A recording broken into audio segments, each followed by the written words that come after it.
मनोज जरांगे यांच्या ज्या मागण्या कायद्याच्या चौकटीत बसतील त्यांना माझं समर्थन असल्याचं जालन्याच्या पालकमंत्री पंकजा मुंडे यांनी म्हटलेलं आहे। तर जरांगे यांच्या ज्या मागण्या कायद्याच्या चौकटीमध्ये बसतात त्या मागण्यांचं मी वेळोवेळी समर्थन केलं असल्याचंही पंकजा मुंडे यांनी स्पष्ट केलेलं आहे। जरांगे यांच्या मुंबईतील आंदोलनादरम्यान मुंबईतील नागरिक आणि आंदोलक दोघांनाही त्रास होणार नाही असं प्रशासनाचं नियोजन असेल असंही पंकजा मुंडे यांनी स्पष्ट केलंय। जालन्यातील अंबड आणि घनसावंगी तालुक्यातील अतिवृष्टी अनुदान घोटाळ्यामध्ये दोषींवर गुन्हे दाखल होणार असल्याचंही देखील पंकजा मुंडे यांनी स्पष्ट केलंय। नमस्कार, आज स्वतंत्रता दिवस आहे। आपल्या माध्यमातून आपल्या चॅनलच्या सर्व दर्शकांना मी स्वतंत्रता दिवसाच्या शुभेच्छा देते। जालन्याची पालकमंत्री म्हणून मी इथे ध्वजारोहणासाठी आले होते। ध्वजारोहणासमवेत काही कार्यक्रम सुद्धा मी घेतलेले आहेत। सीसीटीव्ही कॅमेरा आणि जालन्याचा एक चांगला प्रयोग त्यांनी केलेला आहे पोलीस अधीक्षकांनी, आणि त्याचंही उद्घाटन माझ्या हस्ते झालेलं आहे। खूप चांगला तो कार्यक्रम आहे आणि त्याची फेज 2 सुद्धा आता करण्याची त्यांची मागणी आहे। मी जवळपास त्याला मान्यताच दिलेली आहे। त्याच्यानंतर आता मी जालना फर्स्ट याचं प्रेझेंटेशन घेणार आहे। मग आमचे अर्जुनराव खोतकर यांच्या घरी एक भेट आहे, तिथे एक छोटीशी मीटिंग आहे, आणि आमचे नारायणराव कोचे यांचा एक कार्यक्रम आहे। तर जसा एखाद्या पालकमंत्र्यांचा कार्यक्रम असतो तसा भरगतचा कार्यक्रम आहे। जेव्हा मराठवाडा मुक्ती संग्राम दिनाचा दिवस येईल तेव्हा मी 2 दिवस जालन्यात मुक्काम करणार आहे आणि विविध मतदारसंघाचे कार्यक्रम घेणार आहे। ही मानसिकता आमची आधी पण होती, पण प्रचंड पावसामुळे कार्यक्रम थोडेसे आम्हाला होल्डवर ठेवावे लागले, तर त्या काळामध्ये आम्ही ते कार्यक्रम घेणार आहोत।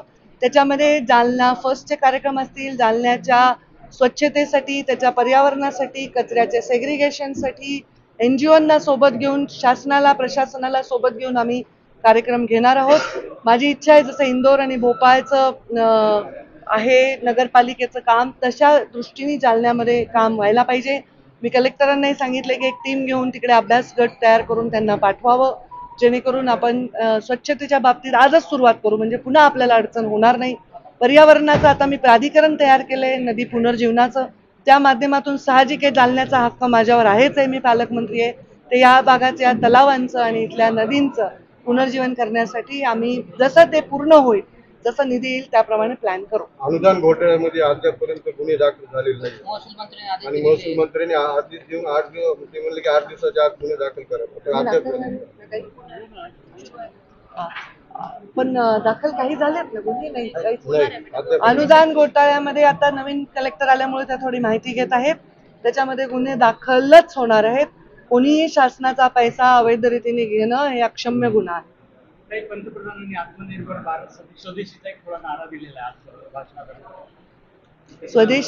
स्वदेशीचा अर्थ माझ्या मते असा आहे की आपण मेक इन इंडियाला प्राधान्य द्यावं, एखादी वस्तू इंडियामध्ये बनावी आणि मग ती आपण वापरावी, असं त्याचं आहे। आणि साहजिक आहे इथे 2 ऑक्टोबर जवळ येत आहे, महात्मा गांधी यांच्या स्मरणार्थ काही गोष्टी ह्या आपल्या स्वदेशी वापराव्या। जसं काल मी इंडियन टेक्सटाईलला प्रमोट करण्यासाठी गेले, किंवा आम्ही जे वापरतोय हे सगळं फॅब्रिक हातात विणलेलं आहे, अशा गोष्टी आहेत ज्या आपल्या परीने सगळ्यांनी करा। Sonaji Jogdande, star Maharashtra news, Jalna.